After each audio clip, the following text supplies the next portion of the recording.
بیت المقدس کے بارے میں میرے آقا صلی اللہ علیہ وسلم نے فرمایا یہ ہمیشہ بھی یہودیوں کے تسلط میں نہیں جائے گا. یہ میرا یقین ہے.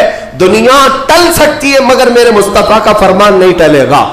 میرے آقا نے اگر فرمایا ہے تو وہ ہو کر رہے گا. حضور فرماتے ہیں خراسان سے ایک جماعت آئے گی. خراسان سے. خراسان یہ افغانستان اور ایران کا کچھ حصہ ہے جس کو پرانے زمانے میں خراسان کہا جاتا تھا. میرے آقا فرماتے ہیں خراسان سے کالے جھنڈے لے کر کے ایک جماعت نکلے گی اور وہ اتنی تیزی سے بڑھتی ہوئی بیت المقدس کی طرف آئے گی کہ دنیا کی کوئی حکومت اور کوئی طاقت ان کا راستہ نہیں روک سکے گی, اور وہ جھنڈے سیدھے لا کر بیت المقدس پر گاڑ دیں گے. تنصب بإیلیا, میرے آقا فرماتے ایلیا یہ بیت المقدس کی سرزمین کو کہتے ہیں. جھنڈے وہاں گاڑ دیے جائیں گے. اور حضور اکرم صلی اللہ تعالی علیہ وسلم نے یہ بھی فرمایا جب تم دیکھنا کہ یہ یروشلم بیت المقدس دار الخلافہ بن جائے. دار الخلافہ کا مطلب راجدھانی, حکومت کرنے کی جگہ بن جائے.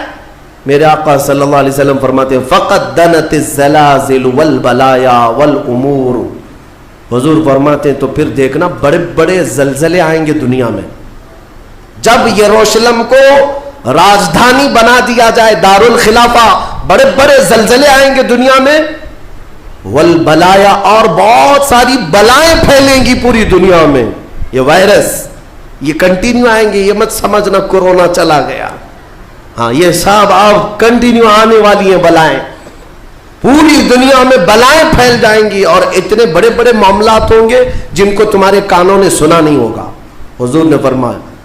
اور یہ دار الخلافہ سے کیا مراد ہے؟ محدثین نے اس میں الگ الگ بحثیں کی ہیں, لیکن میں آپ کو بتاؤں 2017 میں, ابھی 3-4 سال پہلے کی بات ہے, 5 سال پہلے, ان یہودیوں نے اپنی راجدھانی ڈکلیئر کر دی. یروشلم ہے, بیت المقدس ہماری راجدھانی ہے, اور سارے سفارت خانے جتنے بھی ایمبیسی ہیں انہوں نے سب وہاں پر منتقل کرنا شروع کر دیا, اور بیت المقدس کی سرزمین کو اپنا کیپٹل سٹی بنانے کا اعلان کر چکے.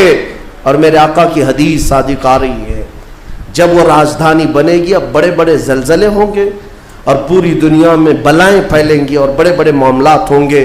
اور پھر اس کے بعد میرے آقا صلی اللہ علیہ وسلم فرماتے ہیں ایک دور ایسا آئے گا کہ اللہ ان کو ذلیل و رسوا کر کے اس زمین سے نکالے گا, اور ایک امام برحق کے جھنڈے تلے مومنین جمع ہوں گے. پوچھا گیا وہ امام برحق کون ہوگا؟ میرے آقا فرماتے ہیں وہ میری اولاد میں سے ہوگا, اس کا نام میرے نام پر ہوگا, اس کے باپ کا نام میرے باپ کے نام پر ہوگا, اور اللہ اس کو امام مہدی کی شکل میں بھیجے گا.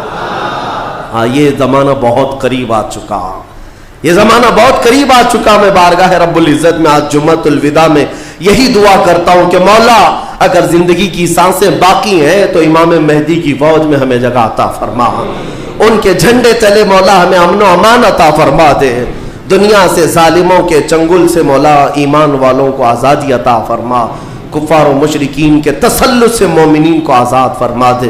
اے رب ذوالجلال احسن الخالقین, اس ماہ مبارک میں اگر تو ہمیں مولا ان راتوں میں ان دنوں میں عبادتوں کو قبول کیا اور بھیک میں کچھ دے تو مولا صرف اتنا دے دے کہ پوری امت کو مولا خیر و عافیت عطا کر دے, کھوئی ہوئی عزت و وقار عطا فرما دے. ہمارے ناحق قید کیے ہوئے بچوں کو مولا آزادی عطا فرما دے, بے قصور جیلوں میں بند ہمارے بچوں کو مولا آزادی عطا فرما دے. 1914 سے 1918 کے بیچ میں فرسٹ ورلڈ وار ہوئی, دنیا کی سب سے بڑی جنگ, پہلی جنگ عظیم, جس میں ترکیوں نے جرمنی کا ساتھ دیا اور ہار گئے برطانیہ انگلینڈ کے مقابل میں. تو ہارنے کی وجہ سے ہوا یہ کہ ترکی کی ساری خلافت ختم ہو گئی, خلافت عثمانیہ کے ٹکڑے ٹکڑے ہو گئے. 50 ملکوں پر ان کی اکیلی حکومت تھی, سب ٹکڑے ہو گئے. ترکی کو سب ختم کر دیا گیا, خلافت ختم کر دی گئی. یہ 1920 میں خلافت ختم کر دی گئی, اور پھر برطانیہ انگلینڈ کے تسلط میں, اس کے قبضے میں فلسطین بھی آیا. یہ وہ زمانہ تھا جب ہمارا انڈیا بھی انگلینڈ کے انڈر میں تھا, ہمارا بھارت بھی. برطانیہ ہر ملک فتح کرتے ہوئے اپنے اندر لیتے جا رہے تھے, یہ انگریزوں کی عادت تھی. تو فلسطین بھی ان کے انڈر میں تھا. تو اب ان لوگوں نے یہودیوں کے لیے ایک عام اعلان کیا، ڈکلیریشن آف بالفور کہا جاتا ہے، ایک بالفور اعلامیہ، جس میں اعلان کیا گیا کہ دنیا بھر کے جو بھی یہودی ہیں وہ ہجرت کر کے یہاں آئے، انہیں گھر دیا جائے گا۔ 1921 سے پھر فلسطین میں ایک چھوٹی سی بستی میں ان کو بسایا گیا۔ 4000 لوگ پہلے آئے، 4000 لوگ آئے، پھر یہ ہجرت کا سلسلہ چلتا رہا یہاں تک کہ 1947 میں ان کی آبادی 36 لاکھ کے قریب ہو گئی۔ 30-35 لاکھ سے بڑھ کر کے آگے بڑھ گئے، اور اس کے بعد پھر 1948 میں ان ظالموں نے اقوام متحدہ UN کی مدد سے یہ اعلان کر دیا پوری دنیا میں کہ اب یہ فلسطین نہیں ہے، اس کا آدھا حصہ اسرائیل ہے، یہ ہمارا ملک ہے۔ بات در حقیقت یہ تھی کہ UN میں، اقوام متحدہ میں یہ بل پاس ہوا تھا کہ یہودیوں کو بھی رہنے دیا جائے، مسلمانوں کو بھی۔ اس فلسطین کے 2 ٹکڑے کیے جائیں گے، ایک مسلمان فلسطین بنائیں گے اور ایک یہودی اسرائیل بنائیں گے۔ آج بھی یہ اقوام متحدہ UN کا یہ بل آج بھی موجود ہے۔ اقوام متحدہ سے یہ بل پاس ہوا، یہودی تو مان گئے لیکن پورے عرب کے مسلمان اس کے خلاف تھے کہ عربوں کے بیچوں بیچ ایک یہودی ریاست کیسے قائم ہو سکتی ہے، یہ ہمارا مقدس معاملہ ہے، مقدس سرزمین سے ہمارا تعلق ہے۔ احتجاج کرتے رہے لیکن ان یہودیوں نے مال کے ذریعے، عورتوں کے ذریعے سارے عرب ملکوں کے جو بادشاہ تھے ان تک اپنا تسلط جما لیا۔ کئی ایسے عرب بادشاہ ہیں جن کی بیویاں یہودی ہیں، ان کے گھروں تک یہ پہنچ گئے اور ان کو ایسا نیوٹرل کر دیا کہ اب وہ فلسطین کے بارے میں بات نہ کریں۔ ہوا یہ کہ اسرائیل تو بن گیا لیکن آج تک فلسطین نہیں بن سکا۔ فلسطین کا وجود دنیا نہیں دکھاتی، گوگل میں چیک کرو تو نہیں بتاتا، فلسطین کوئی جگہ نہیں۔ میرے عزیزو، ہر 10 سال پر یہ زمین کو ہڑپتے آج پورا وہ ارض مقدس جس کو فلسطین کہا جاتا ہے 90% یہودیوں کے قبضے میں آ گیا۔ اقوام متحدہ سے یہ بھی بل پاس ہوا تھا کہ آدھا کر لیا جائے، اسرائیل ایک ریاست، فلسطین ایک ریاست، لیکن بیت المقدس جو ہے، مسجد اقصی، وہ دونوں کے انڈر میں نہیں رہے گی، یہ اقوام متحدہ کے انڈر میں، یہ خود مختار رہے، کیونکہ یہاں یہودیوں کا بھی تعلق ہے، عیسائیوں کا بھی ہے، مسلمانوں کا ہے، سب کو یہاں آنا جانے کی اجازت رہے گی، کسی کے انڈر میں نہیں رہے گا۔ یہ پاس ہوا تھا، لیکن آج حالات یہ ہے کہ اس بیت المقدس کی دیواروں پر، دروازوں پر یہ وحشی ظالم اسرائیلی بندوق تانے آج بھی کھڑے ہوئے۔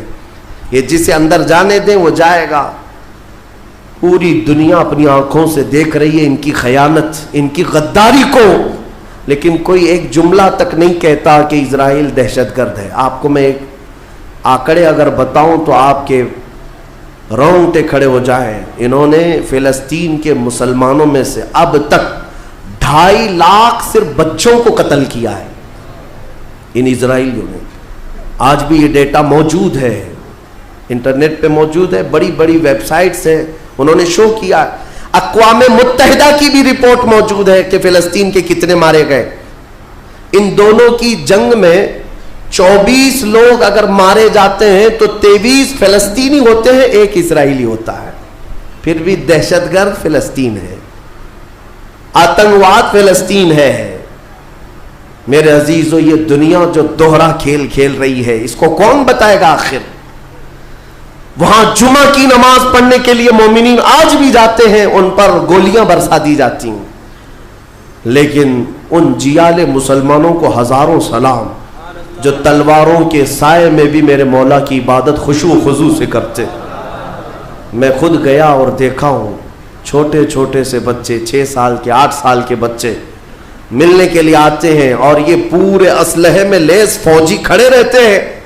چھوٹا سا بچہ ان کی گن کو یوں گھماتا ہے اور مسجد میں اندر آتا ہے، ایسا لگتا ہے جیسے وہ کھلونے کو پکڑ رہا ہے۔ میرے عزیزو، یہ بھی حدیث پاک کے ذریعے سے میں بتاتا ہوں۔